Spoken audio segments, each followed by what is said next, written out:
Hi, friends. Welcome to Walk It Out. Now, in just a minute, I'm going to be sharing an interview with one of my favorite people on the earth, Robin Jones Gunn, and you're going to hear our story of how God just brought us together, brought our hearts together, connected us in amazing ways. And I'm just going to love having you just take a glimpse into our friendship that's really transformed my life over the years. And that is not being over dramatic or anything. I just love this woman.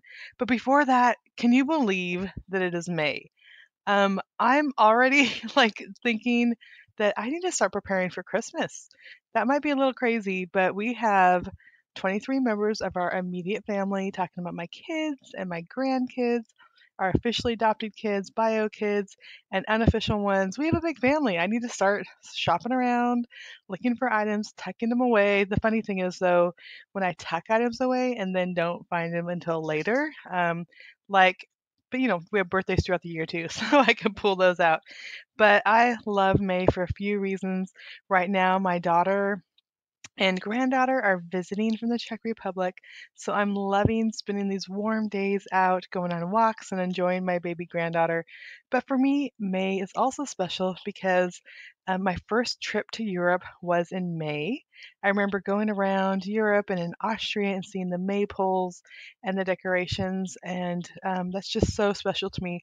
But also, that's where I heard about the liberation of Mauthausen and Gusen concentration camps, which became my first novel, From Dust and Ashes. So on May 5th, 23 men didn't even know the concentration camp was there. They ended up coming upon it, and the Germans surrendered. They opened the gates and freed tens of thousands of prisoners. These 23 men, and I was able to meet and talk to 10 of them.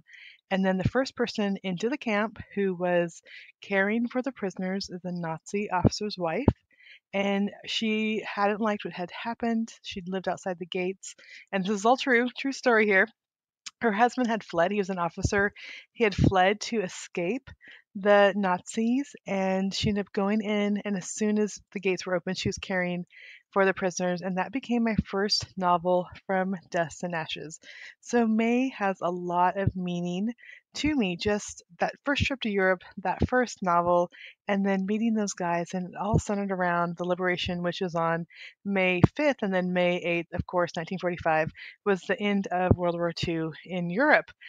So that's kind of my geeky side. Often I talk about just my nonfiction and parenting books and just that part of my life, but I do have that really geeky side who just loves World War II and digging into history. And the amazing thing is, when I first started writing, I had no idea that that was in me. In fact, I didn't want to write World War II because I thought, for sure, or any history, because I thought it would be too difficult. But I just love that God brought that out, and He brought people on this journey with me who would help me and guide me and encourage me. And that's why I'm excited to introduce today's guest. So let me introduce you to Robin.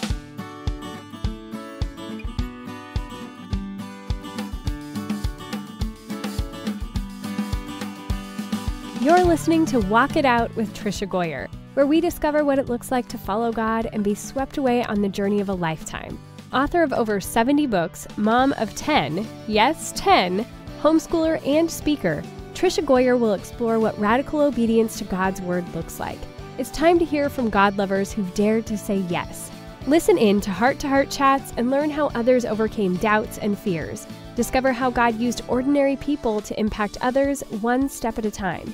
If you're ready to get radical, get going, and make a difference in this world, you're at the right place.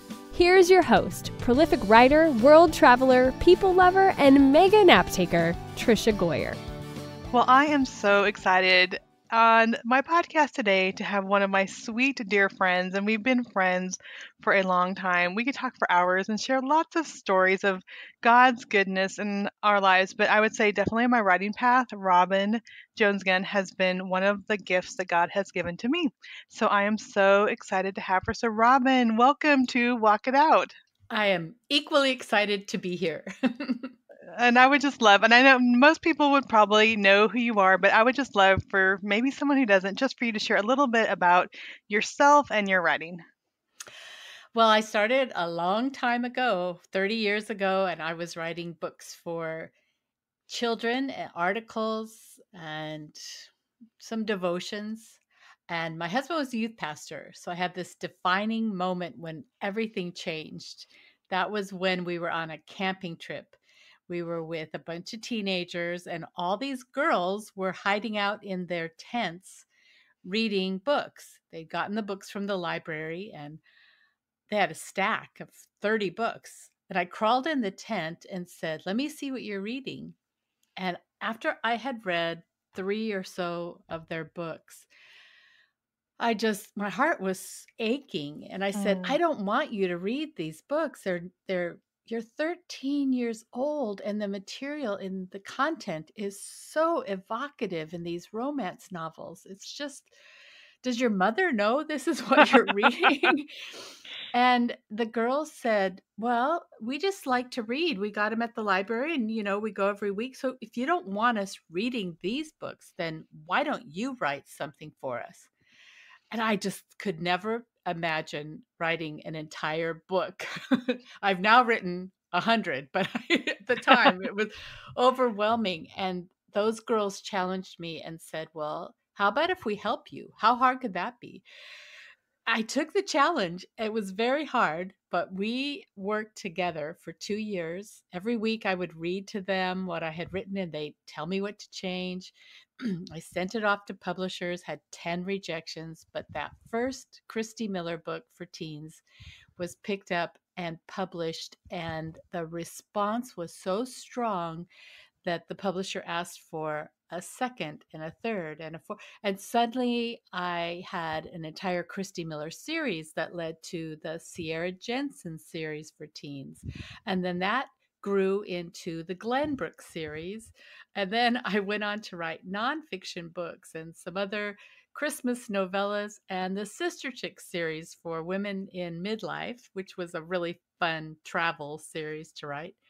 And then I came back full circle and started writing about these characters in the Christy Miller series now that they are in their married years and their baby years. So um, that's a little bit about yeah. this whole journey. The fun thing is that the Christmas novellas have been made into 3 Hallmark Christmas movies that did very well. The Father Christmas, Finding Father Christmas, Engaging Father Christmas, and Marrying Father Christmas. So I'm really, really hoping there'll be more adventures in getting some of the books into production. I love that so much. And it's just, I love how it's just that first step of faith. Just seeing those teen girls and seeing their needs is what God used to open up just so many doors. And I remember watching, I think it was the first Father Christmas movie with my grandma in her bedroom, and we were looking for you because I know you and Janet were able to be, and just squealing, and just both grandma and I were so excited to see you in there. And I think I tried to take a screenshot with my phone as the movie's playing. But it's just like, I mean, and I know when I first met you, I think you were working on Sierra Jensen, I think, when I first met you. Wow. But just seeing how many books God has done, but it came down to that first step of faith. And I would just love just to talk a little bit about the faith journey of being a writer. Mm. And so many times it's not like you had this idea like, oh, I'm going to get my write books and have them made into movies. But how has those small steps of faith really guided you on this journey? Which one do you want to talk about first? Because there's so many. You could start because I know you have such wonderful stories of just what God has done.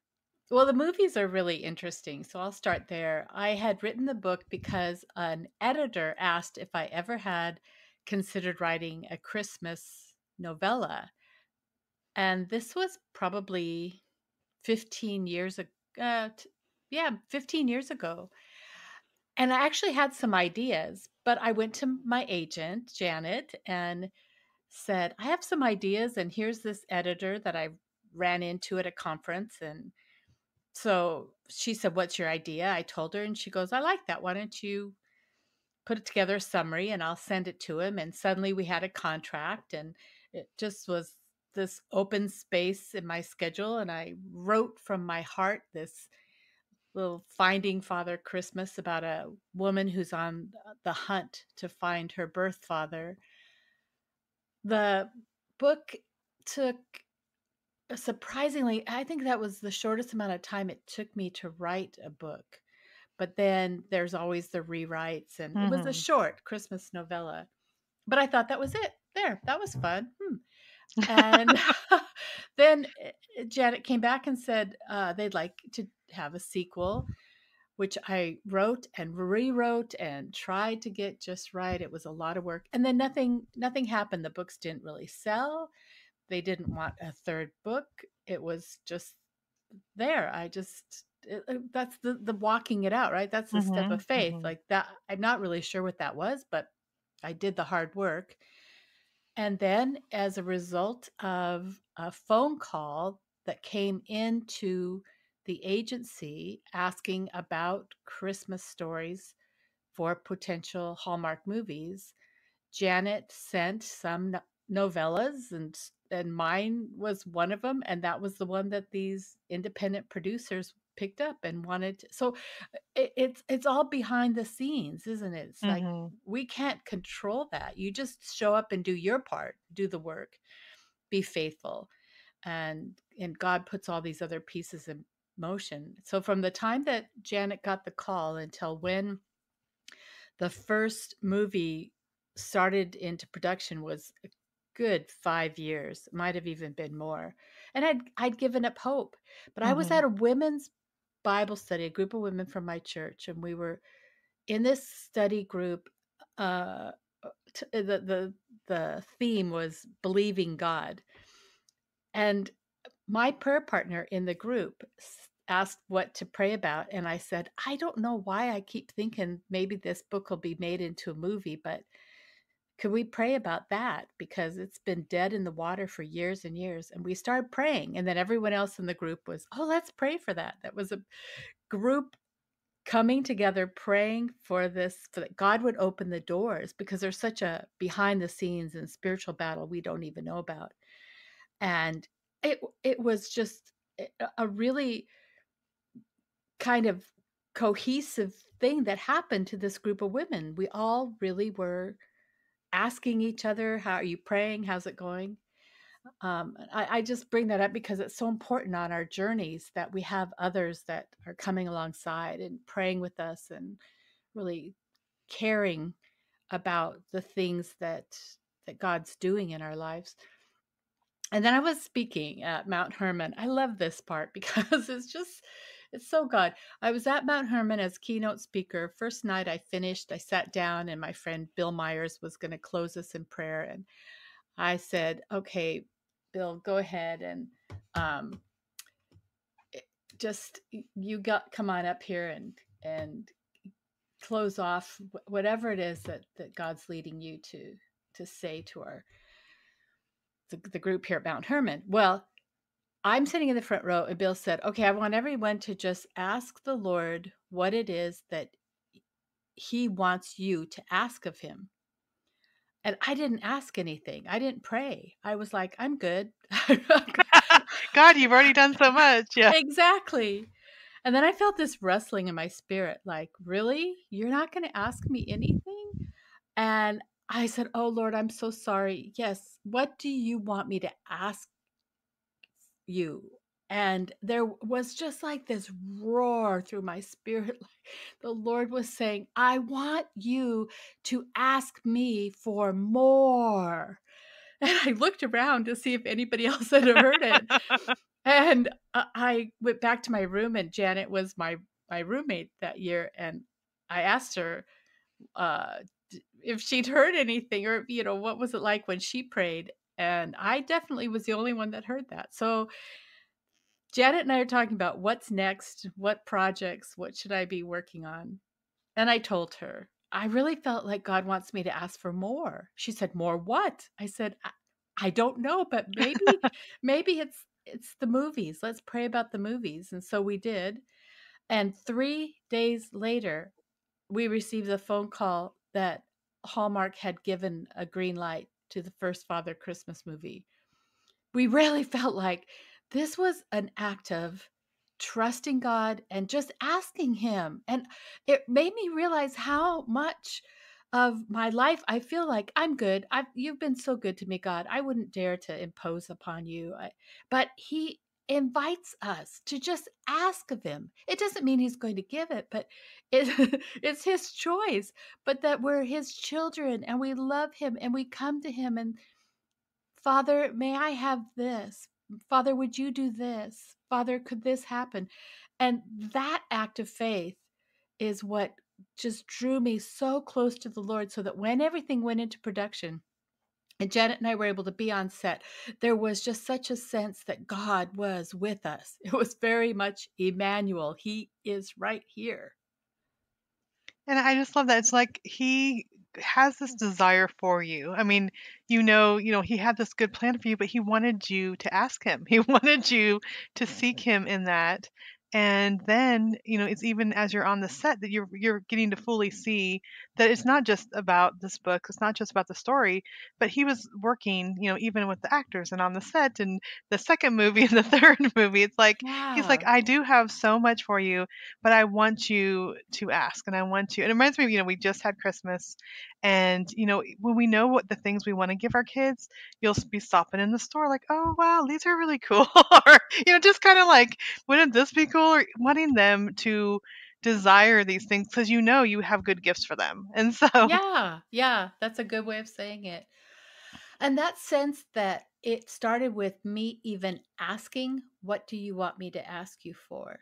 mhm. And then having that clear sense that I just wasn't, my faith was small. Like, just ask me for more. Go ahead. Come on, come on. And I told Bill Myers later what my little experience was. And Bill said, oh, that's the Holy Spirit then, because the Holy Spirit is like Tigger. He's going, come on, come on, come on. There's more, there's more, there's more. God has done everything. He just wants us to go on this adventure with him. And Bill said, so many times we're like Eeyore, and we just say, well, thanks for bothering to notice me and forget about me. I don't want to be a problem. But if we just enter our walk of faith with that sense that the Spirit of God is alive in us and we're seeking him and he's communicating to us, it's it's just a whole different way of living, not the Yeah, Eeyore. right. And I love looking back sometimes, and I always say this when I talk to people, like some things we think the thing that's going to be the big thing isn't the big thing. Like you talked about those Yes. books, those little novellas that you wrote, and you're like, okay, well, they didn't even sell that well. And oh, well, I don't even know what that was about. But then God's like, okay, I needed you to be faithful in that. I needed you to be faithful and give yourself to those books, even though they're very different than a lot of the other stuff that you've written. Oh yeah. Yeah, step of faith and just see what he's going to do with it. But I have to tell you, I kind of underplayed it. But when I wrote the second book and I had to do the rewrites, it was painful because the editor came back not once, not twice, but three times. I had to write the entire book four times. I mean, major changes. And it broke my spirit. I was so humbled out. Like, I really don't know what I'm doing. And someone finally figured that out. This is terrible. Mm, But that in the step of obedience to just do the hard work and keep writing. And it was because the editor at the publishing house said, there's not enough romance. And I said, well, there wasn't a romance at all in the first book. I know, that's why the second one needs to have the romance. Can you just really add that element? And I we finally got to where it was there and it worked, but it took four re humongous rewrites. But here's the thing. When Hallmark looked at the first book, they came back to Janet and said, there's not a romance. We need a romance. And Janet said, oh, well, I sent you the second book. Read the second book. That's where the romance is. And they could put the two together for the mm. script. And had I just given up, Trisha, if I had just said, this is too hard, this is embarrassing. I've written dozens and dozens of books. Who's this editor to tell me that I don't know how to write romance? Anything that would be really stubborn or prideful or like trying to make it easy on myself, I would have missed this huge blessing because I would have said, I'm not going to do the work. I'm not going to rewrite it. I'm not going to humble myself under the direction of a professional editor, and by instead doing the hard work, God brought it all together in an unexpected way. And I think we met up sometime. I don't know if it was at a conference or the book show, ICRS or something. It was when you were doing the rewrites. And I remember, I talking to you and you were discouraged from this time. It's like I could have written 2 other books and I'm I still know. rewriting. You remember that. Yeah, I It remember that. was it was painful, and it was for my good. And that's Mhm. how gentle the Lord is with us. Those painful experiences are for our good. It comes through his hand. So receive it as a gift from him. Okay, friends, we're taking a short break because there's someone that I want to introduce to you. I love sharing my friends, and today I want to share my friends in the form of sharing one of my favorite podcasts. So, do you have sometimes feel like no one is praying for you? Do you struggle to realize that God hears your prayers and wants to intercede on your behalf? Do you love the Bible? I know, friends, I love the Bible. Then consider listening to my friend Mary DeMoose podcast, and it's called Pray Every Day. You can download Pray Every Day app on the iTunes Store or Google Play, which is just amazing. She has her own app for that. You can listen on an Alexa device, and if I'm in the kitchen, I'll say, Alexa, play Pray Every Day with Mary DeMuth, and then I see my friends, hear my friend's sweet voice coming through. Or you can go to prayeveryday.show for daily encouragement.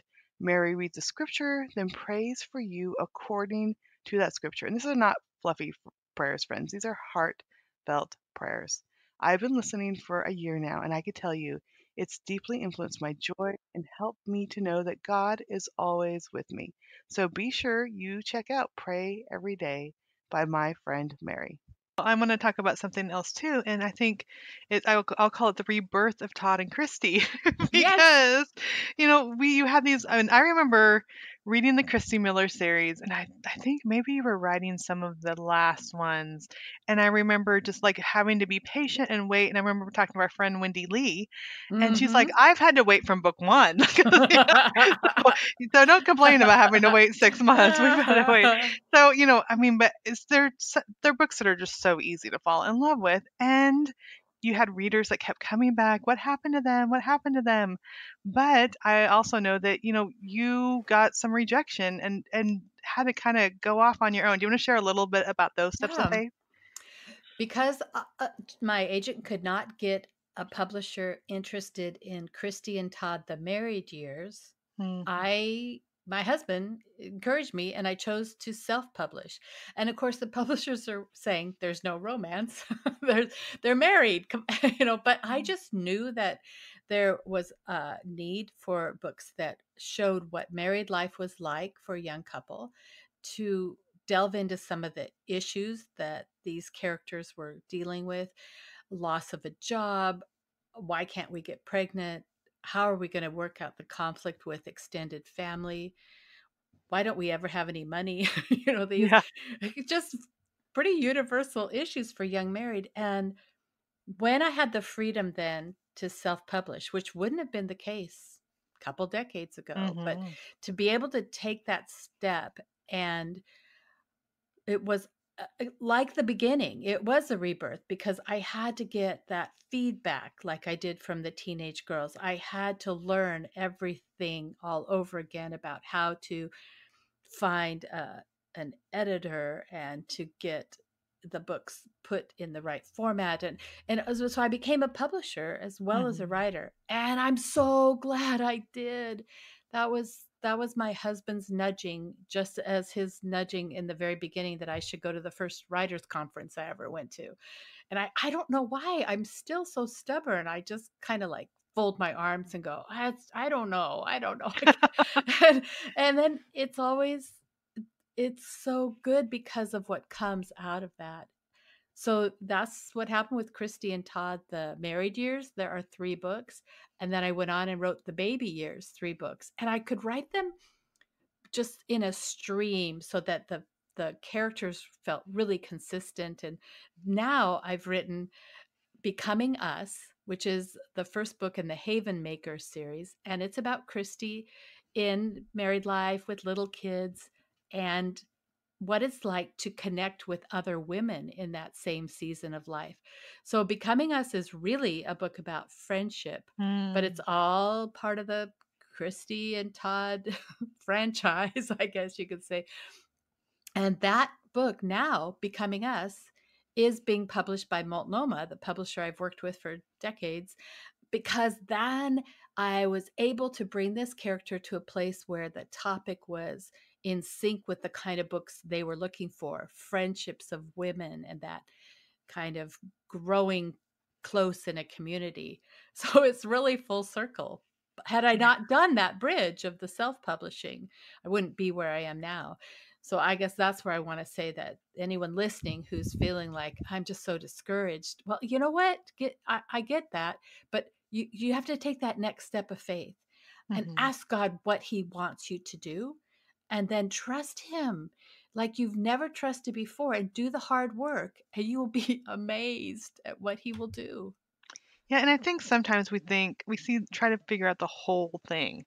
Like you're trying to figure out, I don't know, with self-publishing, it's like there's all these things you have to learn, but it really is like, okay, I need to figure out the first thing. Like, let me figure out the first thing, and then we need to figure out the second thing. And then as you're going along, you kind of build momentum, and you can see that, okay, I'm learning something new, but God is there and guiding us, and He's with us too. And I think so many times we just stop because there's too much we have to think about instead of just taking that first step. That's so true. That's so true. And even if you don't have a real passion or enthusiasm for it, if you can discipline yourself to take the necessary steps, it's so interesting how the passion grows and the delight comes. It's sort of like the blessing follows the obedience. You have to you have to step into the project first and be willing, and then there's this delight and um, expansion of your life that comes as a result of that. Yeah, absolutely. Well, I want to bring around to one more thing. I know that, as you started writing and you were, juggling book contracts, you also had kids at home. And both of them are now grown, and now they're in the marriage years and the I kid years. know. And it's just so amazing. I was able to see your son, I Ross, know. recently, which was just so fun to see like this grown up man. And I remember when he was like 13 last time I saw him or something. But so let's talk about that because I know a lot of my listeners are like, they feel like God has so much for them, but they also have kids and it is a challenge. So, can you just share just a little bit about just being faithful and how your faithfulness has benefited your kids? I knew when I started writing, seriously writing, that I wanted the sacrifice to be mine and not my family's. Mm, That was something that came up when I was having my quiet time and reading scripture and journaling. And there was no reason for me to suddenly think, I'm going to have a career and everybody has to help me. That was more of a, how can this be a blessing, a benefit to our entire family? And you've talked about that a lot, Trisha. yeah, Even the recent trip that you got to take as a result of, because your career has allowed all these bonuses you never would yeah. have expected. So the only way I could figure out how to make the sacrifice mine initially was to get up early in the morning to write, because I knew I'm an early bird. I knew I could pop up, but I knew it would be quiet in the house and nobody would be calling me or no one wants breakfast. So I set my alarm and started getting up 3 days a week at 3 in the morning and making a proper pot of tea and sitting down and writing for 4 hours because no one else woke up till about 7. And that's how I was able to get the majority of the writing done when the kids were napping during the day or they were at friend's house or school, or I could do a lot of the other rewriting and that. But just the best Mm, off the top creative ideas came those 3 mornings a week at 3 o'clock. And I still get up early in the morning and write. It's just my creative time. So when I was able to carve that out and that was my writing time, so that the times when I had to ask my friends to watch the kids for an afternoon because I really had to finish a deadline or something. It was just a one occasional time that I was asking others to enter in and help me. And of course they did. I think I had such support. So when you're in that situation of life with the the career opportunities are coming, or the dreams are really at the forefront, and you know you should do something about it, start with that premise of, what can I do that won't take away from my family? It might be that you write late at night. I know Jerry Jenkins always waited till the kids went to bed and then he wrote for 4 hours. He's just more of a night owl than we compared. Like, he's written, what, 180 books or something. And it's finding what your rhythm is when you're most creative, and then just being free in your spirit to just enter into it with abandon and delight makes such a difference when your heart is just all in. I love that, and I'm a morning writer too. I have my quiet time with my Bible, and then usually I get like an hour in the morning. And a lot of my books, in that hour, sometimes I get 2 hours. Sometimes I'm able to do a little bit in the afternoon when they're outside playing. But a lot of my stuff is produced in those hours, and I really think, I don't know, when I am fresh, my spirit's fresh because I've just been in God's Word and prayer. It's like Yes, the words come better and faster, and it's so true. But Trish, I have seen you. You can write anywhere. I have seen you in yeah, a room full of people with your laptop open, and you're like, "Oh, I'm on chapter 7. I just had an idea. I didn't want to lose it." And you're just typing away. it's true. Amazing. It's true.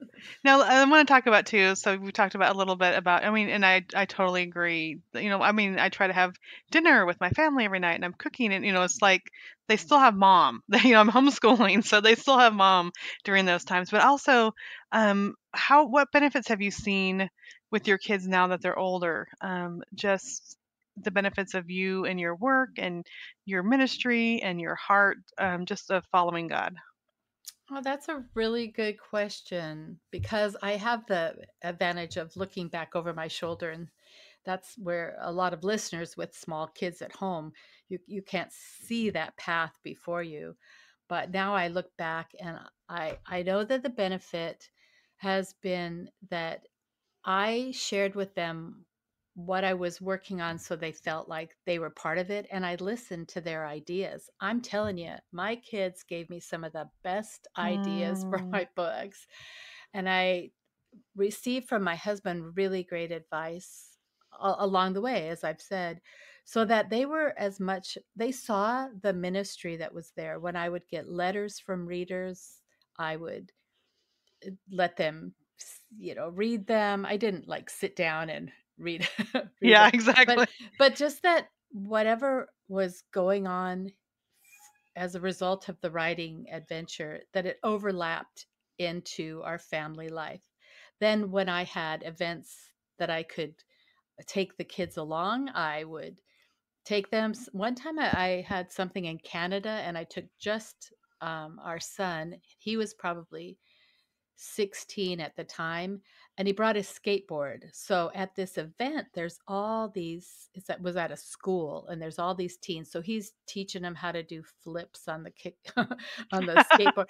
And they asked him to come up in front of this whole auditorium and say a few things in the microphone and talk to these students at this high school in Canada. And he really felt like he was part of it. So I think that's, as you are moving forward with the small steps, you're sharing that in a way that makes your family feel like you're all in this together. Uh, this is what God has done for our whole family, and it's shared. It's not like, this is my career, Mhm. go away and be quiet. Mommy is serving Jesus. Like, I Right. never, you can't disturb her. She's got a mission from God that she has to accomplish, and you're in the way. I mean, I never wanted them to feel that. So I can look over the shoulder now and say, both of our kids are following the Lord with their whole hearts. They married well, they have kids of their own, and they've never come back and said, wow, you really cut us out of your life, or we really felt like we got the short end because of all you were doing to serve in ministry. It was rather the things that were sweet and fun to them, because of there's a lot of good stuff in a writing career. Mm-hmm. Those things are what they hold on to and are even incorporating in their own lives now. Yeah, I love that, and I love because 3 of mine are adults, and I love that too. And Leslie lives in the Czech Republic, but we talk almost every day for like an hour as I'm cooking. We're skyping, and my boys are over all the time playing board games. And it is when you take that time to nurture those relationships, it's wonderful to have adult kids who you enjoy being with and talk on the phone with and get to share what God's doing in your lives with. And that's it. It's always the relationship. That's how God deals with us. It's a very personal relationship. So the more that we can be involved in building a personal relationship with each of our children and our spouse and extended family, then whatever we're doing in writing or creating, it just becomes part of what we share with them in Mm. a more personal way. I love that so much. Well, Robin, I just appreciate you being here, and I just love how God has used you and just how He's used you in my life just to encourage me too. So I appreciate that so much. Well, Trisha, you are very special to me, and I don't know if you know how much. I'm so grateful that we got to write a book together. We met at a writers' conference many years ago, Hmm. and the journey we've been on has been a gift to me in so many ways. So thank you. Yeah, I'm so thankful for you. And for those who want to find out more about you online, where can they go to find out more? Go to robingunn.com, ROBINGUNN.com. And I'd love for you to follow me on social media. I'm on Facebook and Twitter and Instagram. And also, we have a new christymiller.com website that is just getting developed. So go visit christymiller.com. Oh, I don't think I've seen that yet. I'm so excited to go No. look. Yeah, it's not completely finished yet, so maybe I shouldn't say that. It might get a comeback later message, but but because what happened is we were able to put all the Christy Miller books into audio, and so we wanted to have a website where it would really promote the audio books and the print books and the ebooks and give you all the information. So, and there's free downloads for the whole list of all the books. Oh, good. I love audio. I'm gonna have to go back and listen to them. I've read them, but I need to go back and Oh, listen now. Well, thank you, Robin, so much for being here. thank you. It was a treat. Okay, friend, I just have to say I am so thankful for Robin Gunn. I'm so thankful for God placing her in my life and just putting her on my path that could we not only have that friendship, but have that encouragement as I set out to do the things that God had placed on my heart. I love how God works. I love that we're all puzzle pieces and that He fits us together and that He has good things planned for us. Today's Walk It Out verse is Revelations 4:11. You are worthy, O Lord our God, to receive glory and honor and power, for you created all things and they exist because you created what you please. And I just love that even now as we're listening to this podcast, that the angels are in the heavens saying, Worthy, worthy, worthy of you, O God. And I just thank you that Lord, right now I'm just going to start praying. Lord, I just thank you so much that you have, first of all, that you are worthy to receive all our glory and honor and praise for all the things that you've done in our lives, whether it's things that we've accomplished, friendships that we've built, ministries that we've led, or even those desires. I just thank you for those desires, Lord, that you have placed on our heart. Lord, and I thank you that you created as you please or what you please, Lord. And because we are here, that means you are pleased with us. You had a desire to have us, to have a relationship with us. And I pray today that even as you have brought amazing people into our lives and we've built friendships and relationships and community, that all of that is there because you willed it and you desired it. And Lord, maybe there's someone out there today who really struggles with having that community and struggles with feeling like they don't have a friend. And I pray, Lord, that you will bring someone special into their lives that will just be that for that person, that will be that close relationship or even that example. Maybe it's even someone from afar, Lord, that we can look to and just be an example. And I just pray for all of my listeners today, all my friends out there today, that you will just bless them and encouragement with whatever path that they are on today. In your name we pray. Amen.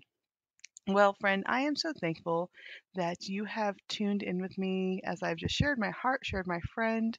I pray that your May will be amazing and that God will birth in you new ideas, new friendships. And I thank you so much for tuning in, for connecting with me. If you enjoyed this podcast, you can leave a review on iTunes, which would be amazing. It helps other people to find this podcast. Also, tell a friend. Just share, like, you know what? You have to listen to this podcast, this encouragement. Trisha's not eloquent, but she shares her heart and she shares amazing friends. So feel free to connect with someone and to just share this podcast today. I thank you so much for just supporting me in this, and may you have a blessed week. Thanks for listening to Walk It Out. Head over to the show notes for this podcast and all past episodes at www.walkitoutpodcast.com. If you love the show, share it with someone you know who can make a radical difference in the world. We love new friends. See you next time.